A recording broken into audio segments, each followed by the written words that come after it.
Hey everyone, Dave here with another episode of the Philly Tech Connect podcast. Today I'm speaking with Payal Maheshwari, an early member of our PT community, a certified executive coach with having worked with dozens of leaders across the startup and tech community.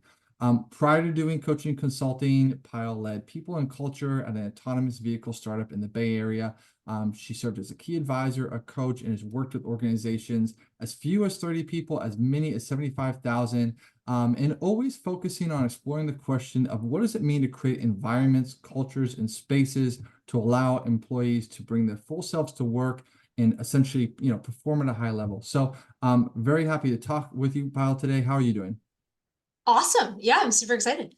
Great. This is I've had people in various domains, but you're sort of the first kind of culture domain expert that I've had. I've always been a big culture person myself, trying to kind of foster a high performing and engaged culture, both in PT and in my businesses.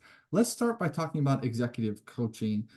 Tell me a little bit about what that is, I guess, for those who may not be aware, if it at all differs from what we think of as like business coaching or life coaching, and why one should invest in it. Yeah, I mean, I think coaching is such an in vogue term and it means so much to so many different people. The way that I think about executive coaching is often as leaders in organizations, we know where we're going, right? We're like, these are my goals, this is what I want to get, and this is, how I want to get there. And that's sort of this foot that you put on the gas pedal, right? There's this invisible foot for most people on the brake pad. And that's the one that's talking about the self-limiting beliefs, or that's the one that has certain behaviors that keep perpetuating. And you're like, why am I doing this? Or how, in moments of stress or whatever it might be. And so a lot of the work I do is saying, hey, like the hard part is not knowing where you want to go. The harder part is saying, hey, these behaviors that my brain has put into place to keep me safe, how do I lift that foot from the brake pad, whatever that might be? And so I think, coaching the way that I think about it, it bleeds into the business realm, the life realm. And it's more of a holistic look of who are you and who do you want to be and how do we get you there?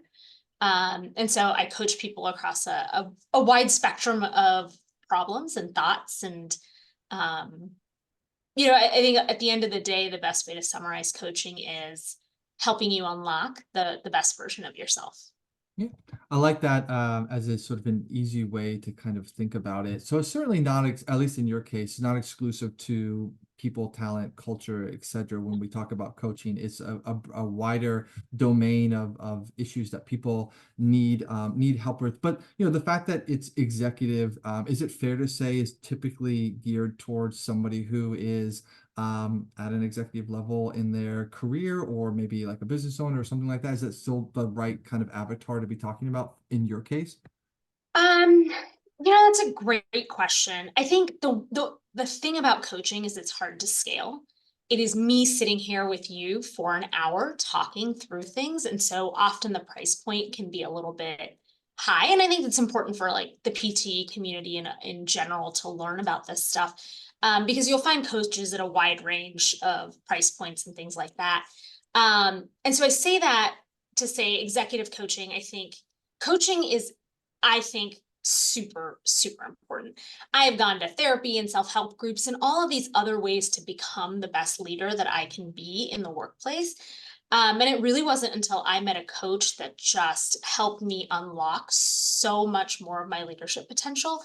Um, and so, anybody who wants to invest in themselves should invest in coaching.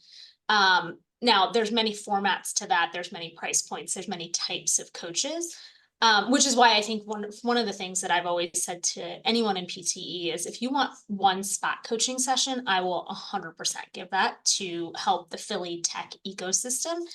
And then sort of talking about the longer term play there, it I'm stumbling on this question only to say, in my actual true belief, every single person deserves a coach in a similar way where like most people have a therapist. Because it's someone in your corner helping you get to the best version of yourself. And so I will always say an investment in yourself, no matter what level of leadership that you're at, is important. Yeah, I don't think you're stumbling at all, by the way. If anything, I think stumbling is a sign of someone actually really trying to think through a question and give a genuine answer. I like to see stumbling. The thing about coaching from my perspective, you mentioned, more or less, it's usually at a higher price point that maybe the average kind of person starting out maybe not, not be able to afford themselves yet. Um, Additionally, many of us don't have a lot of experience with coaching in general. It's not like, everyone has a bank account, different things that you've kind of you have Yeah. expectations and you have ways to compare and contrast. So when you start working with a new coach, maybe you're kind of struggling, like, how do I know this is the right fit? Like, how do I know this is going to be the person for me, and what should I kind of expect? And if it's, or, does it need more time? Like, how should one go evaluate like a coach and understand whether or not it's the right person for them, and what are the right like expectations kind of going into it? That is a phenomenal question. And one I might not have the best answer for, but my personal philosophy is this. I always give people the time they need to decide whether or not I am the right coach for them. And it comes in the conversation, right? So if you're finding a coach that says, hey, I need you to sign on the dotted line and before I even coach you, I wouldn't go that way. I would say, hey, listen, I need to make sure there's a chemistry here between me and you. Can that person communicate with you in a way that leaving the call or leaving the coaching session, you're thinking about new ways of operating, or you're thinking about, wow, hey, this is a fundamental shift I want to make in my life or the way that I think about things. Every session isn't going to have that, right? Every single week, you're not going to have like seismic changes in your life. But I think it's walking away from a conversation saying, that was one, an hour well spent on my own personal development. And then two, over the course of the week or the 2 weeks between your coaching sessions, you're starting to want to do things differently. Yeah, that's a good way to, I guess, determine, what's the right fit. And I don't want to speak about, everyone has their own sales process and the way they kind of go about it, to each their own. But sometimes, yeah, you do get on a call with someone and it's very much like, hey, we're going to chat for a little bit and then we'll just try to get you hooked on some sort of contract or long-term commitment or something like that. And I always feel that, the coaches also should want to make sure that there's a fit both ways, and Yeah. that's why I feel, as you mentioned, that kind of having a couple of conversations or whatever it is a good way for both parties to feel like they have determined that this is going to work for them. And the last little thing I'll say is that sometimes, I don't know if this is the case in yours, but certain coaches maybe have content that they put out in general, like a podcast or maybe a course or something like that. Those can sometimes be like a way to get a feel for the person, their Yeah. style, maybe a lower priced entry into kind of learning about them before kind of committing to something more substantial. Um, let's talk about the people, culture, talent side of you as Yeah. well. So, because I know, yes, you do executive coaching, but you also have helped us out, and by us, I mean Shortlist, which is my marketing agency, with some HR issues that we've had, and have been helpful to other people as well. Culture is such an interesting concept because there's not, it's hard to kind of put a metric around it. So sometimes people don't really know what it means. How do you kind of think about the people, culture, talent issue at small organizations, and sort of when is it the right time to be thinking about it, things like that? It's a general question. Yeah, no, I have so many different threads I want to chase on that. But I think the question you ended with, which when is the right time to start thinking about people and culture within your organization? It's immediately, right? Because any organization that is going to bring on their first employee or going to bring on a co-founder, those are critical decisions of how do you want to operate in this world that regardless of if you're a tech entrepreneur, the world is human, right? And the people you're interacting with and building something with are going to be the makers or breakers of success for your organization. And so, I think one of the things I always ask really early stage founders is, as you grow and scale, what do you really need and what really matters to you? Because it's easy to throw out there like, oh, I care about employee experience and I care about high performance and I care about everybody getting rest and being rejuvenated. There's a whole slew of things to care about. And so the way that I would define culture in an organization is, how do the people that work here interact with one another? How do they treat each other? How do we communicate as an organization? And how do we make decisions?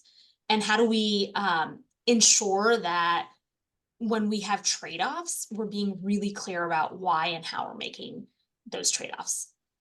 Yeah, you mentioned that you've worked with organizations from, 30 people to 75,000. And I feel like, and you'll please correct me if I'm wrong, when I'm wrong, but there is a lot of association of culture and like the size of the company, right? Like those two things often are kind of like related, that companies of a certain size tend to kind of maybe err towards these type of cultural aspects, whereas a smaller company, maybe things are a little more agile, etc. I don't know, but it sounds like if culture is done right, like it should be independent of the number of people at the organization. Like it should be something more rock hard that kind of goes with the organization as it grows. I mean, Yeah. am I thinking correct? Like, and how have you seen culture A hun- evolve or break down as companies get bigger?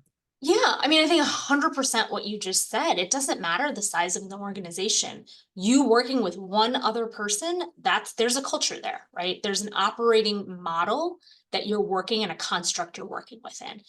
And scaling that when it works is really, really important. And when it's not working, having the really hard conversations around, why isn't this working? And what do we want here?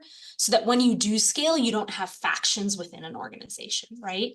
And that's a lot of why that co-founder relationship is super important if you have a co-founder, which is, if two people are not on the same page and then you start to grow or hire, it doesn't matter if you're 5 people or 500 people, the organization, the employees that work for you are going to see that disconnect and are going to be confused by it, right? I don't know if does that answer your question? Like, culture is independent of how many people you have working for you. Yeah. No, I think that's the way to be thinking about it. But so often, yeah, I think there's certain stereotypes of businesses of various sizes and what the culture maybe is or isn't or should be. Let's say you have a bad culture. How do we go about fixing that? How often is the answer like certain people gotta go? Or is it, what are the other ways in which companies can kind of correct, bad culture? Like, how do we do Yeah. it?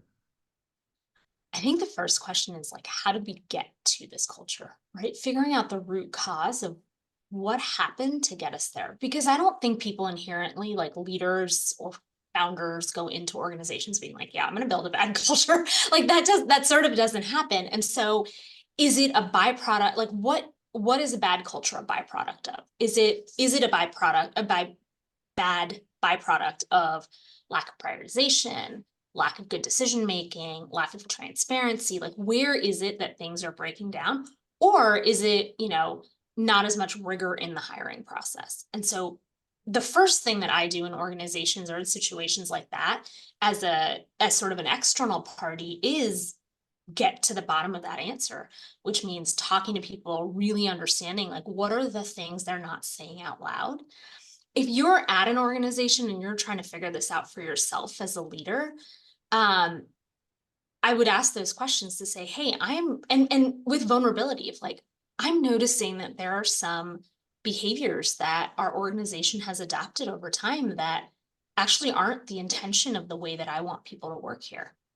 And I'm trying to get to the bottom of that in a very genuine way. And you have to mean it, right? You can't just go out and do a campaign and not mean it, and ask people that same question of, well, tell me what's working, tell me what's not, and then tell me, you know, as I think about scaling, or as I think about course correcting, what are the must haves? What are the things that we absolutely cannot drop the ball on? People will tell you.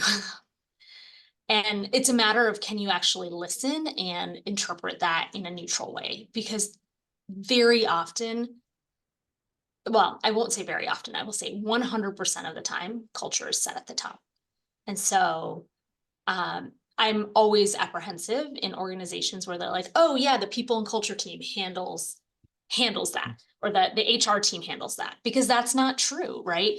Culture is more than the coffee machine that you have, or the employee perks, or the wellness days, or the whatever else it is. Like that, the whole Disneyland concept, that's not people and culture. And I think I've said the same words over and over, but those words really matter, right? Priorities, decision making, transparency. That is culture in Yeah, any I organization. yeah, it's interesting because when I think about culture, as the sort of the leader in my organization, I like to think we have a good culture. It obviously makes me feel good about myself and what I do. And I think in general, we really do.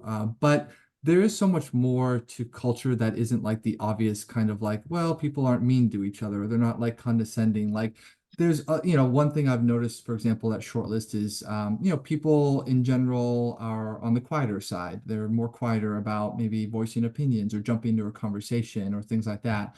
And I think for a while, I kind of thought it was cultural, like almost more like geographical or nationality, because our team tends to be largely in Macedonia. And I was like, I mean, it's like, maybe that as part of their culture that they're just not used to speaking up in different things. But now I'm starting to think, well, but maybe there's things within the organization we can do to start to try to encourage more dialogue and get people speaking up. So it's not to say that there's a bad culture, but that there are aspects of the culture that I would like to kind of improve. So this is very much on my mind in 2024, which is why I was happy to have this conversation. Yeah. No, and you wrote about it. I saw that you wrote about this specific thing on LinkedIn, and one of your takeaways was like, you have to be open to feedback. So don't ask a question if you don't want the answer. True. Yeah, very true. Criticism is hard to deal with, right? But we all need to live with that. So, this was awesome just to chat a little bit about executive coaching, culture, for people that want to learn more about yourself, your services, get in touch. Where should they go? Yeah, I mean, for the folks that are in the Philly Tech Entrepreneur Group, I'm active on the Slack channel, so shoot me a note. I have a pretty open calendar policy, and so I'll send, a calendar link. We can always get on the phone. Of course, I'm on LinkedIn and other things like that. I think what I would say, as folks here either think about something like coaching for them specifically, or for people within their organization, or just thinking about people and culture as a concept, it's never too early to invest in yourself and into your organization, because when you set a really clear foundation of what you care about and how you want to act and operate, it will pay dividends forever. And having done this for many, many years, one of the things that people I see in the entrepreneurial community is like, oh, yeah, we'll deal with it when it's a problem. And when you do that, you've lost a lot of goodwill along the way. And you've lost a lot of opportunity to really unlock potential and performance, because people aren't feeling connected to the mission and the company. And so, yeah, don't think of this as a future you problem. Like even a conversation with me or anyone else in your network about people, culture, coaching, they're important things to think about as a holistic leader. Yeah, don't be reactive, right? Be proactive. This is great because we're relatively early in the year. Even when this episode comes out, it'll be kind of like early-ish in the year. So it's a good time for people who are thinking about investing themselves, investing in their organization. Maybe now's the time for a coach, or someone to evaluate the organization, things like that. So if you're out there and you're listening to this and that makes sense to you, get in touch with Payal in our Slack channel. And thank you so much for chatting with us today. Yeah, thank you so much. This is awesome.